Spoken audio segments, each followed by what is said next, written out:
politician would do, take credit for something. Really, it is a great pleasure to be out here today with you, just to congratulate you for your perseverance. 5 years, as Bob said, working hard to make this park become a reality. And it's going to do good things for the community. We see that Franklin County is one of the faster growing counties in the state of Pennsylvania. It'll continue to grow because its proximity to the populations of Baltimore, Washington, Philadelphia, Harrisburg, and people want to come and live in beautiful places like Franklin County, Quincy Township. And parks like these will be just another attraction that families can come and be healthy and have some fun, good wholesome fun with their families. So it really is a tribute to Bob and his leadership at the township, but also all of you here today and the committee that worked so hard. And the bottom line is, no matter where you go in Pennsylvania, the world, good things happen when people work together.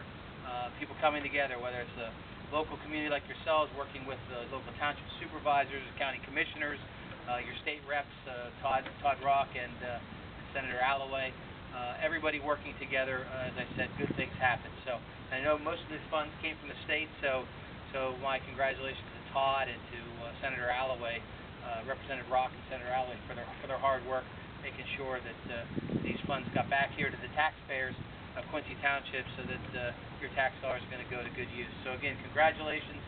Thanks for having me here. I'm proud to be here with you today. And if you didn't realize, I'm really not responsible for the weather.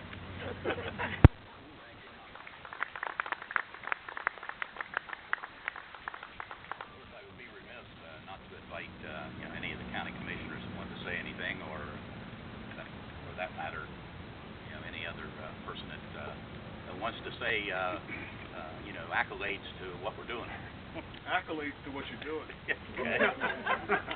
Actually, I'll tell you, if I might say, Chambersburg many years ago put a park, and if anybody's ever been there before, you might, Memorial Park, beautiful place, and it was criticized back in those days because they were spending money for something. Why are you doing this? And if that was not preserved, in a sense, that's a now preserved land, but it's open space. People recreate there, passive recreation.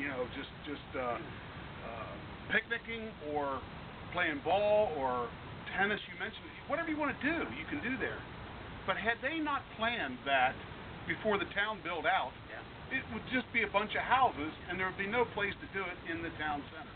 This is something here that people look today and they say, look at this beautiful open space. You can't assume it's always going to be that way. And there's not enough type of recreation, in my opinion, for these types of things. So I think what you're doing, I think you're right on target. And I applaud you for what you're doing. If I can put another feather in our cap, when we saw that what land we had here was not going to be adequate for a park, we didn't know that the 6.25 acres behind us was even for sale. It had not even been offered up yet on the market. So we went to that individual, and he's still living where he was living then, although he was planning to move south, has not done so.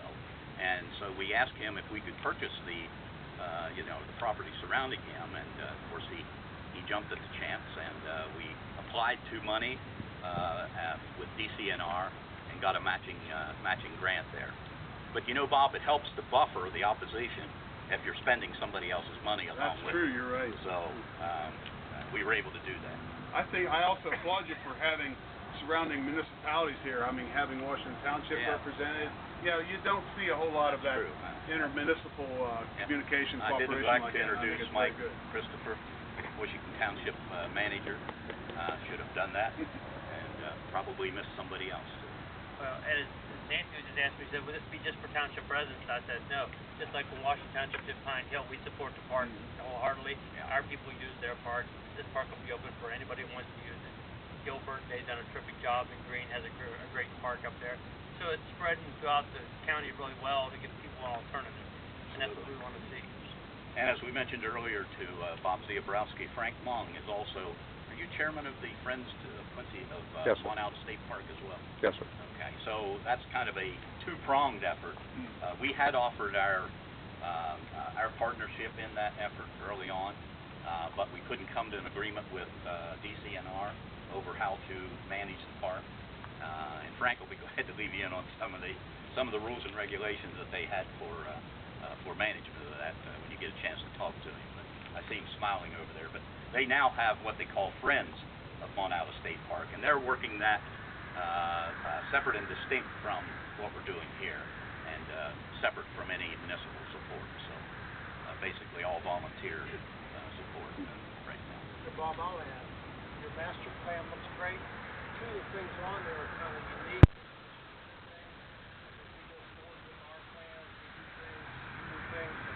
Municipalities do different things. There's your back sledding area and your Boy Scout jamboree area. Two unique ideas, great ideas, missing from other parks. I agree. Good call. Yeah. Okay. Thanks, Mike. John, did you want to say anything? I mean, you're the guy that did all this here. No, your committee. Your committee did all that. We just drew it up. I'll just simply say that I'm a landscape architect. I've designed a lot of parks in my years. This is the first park I've ever designed that was the first one in the community. And from day one, it was special down here. I mean, it was just a great experience. I mean, the committee was wonderful.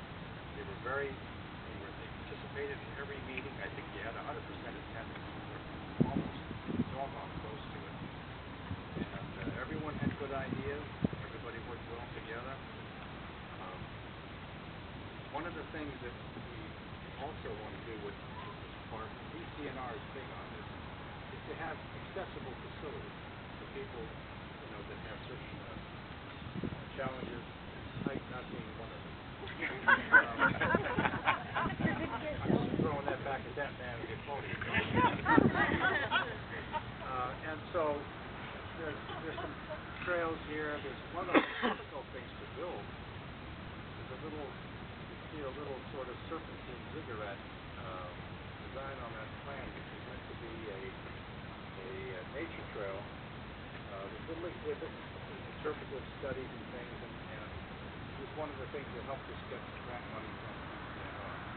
But the principle of it is grade a path out that is the maximum 4% that you don't need a handrail for people that are you have to use walkers or wheelchairs or whatever can get up and enjoy nature. Hopefully the exhibits will come to pass, and it's just another little feature of a community center. So we were very pleased to be a very small part of this.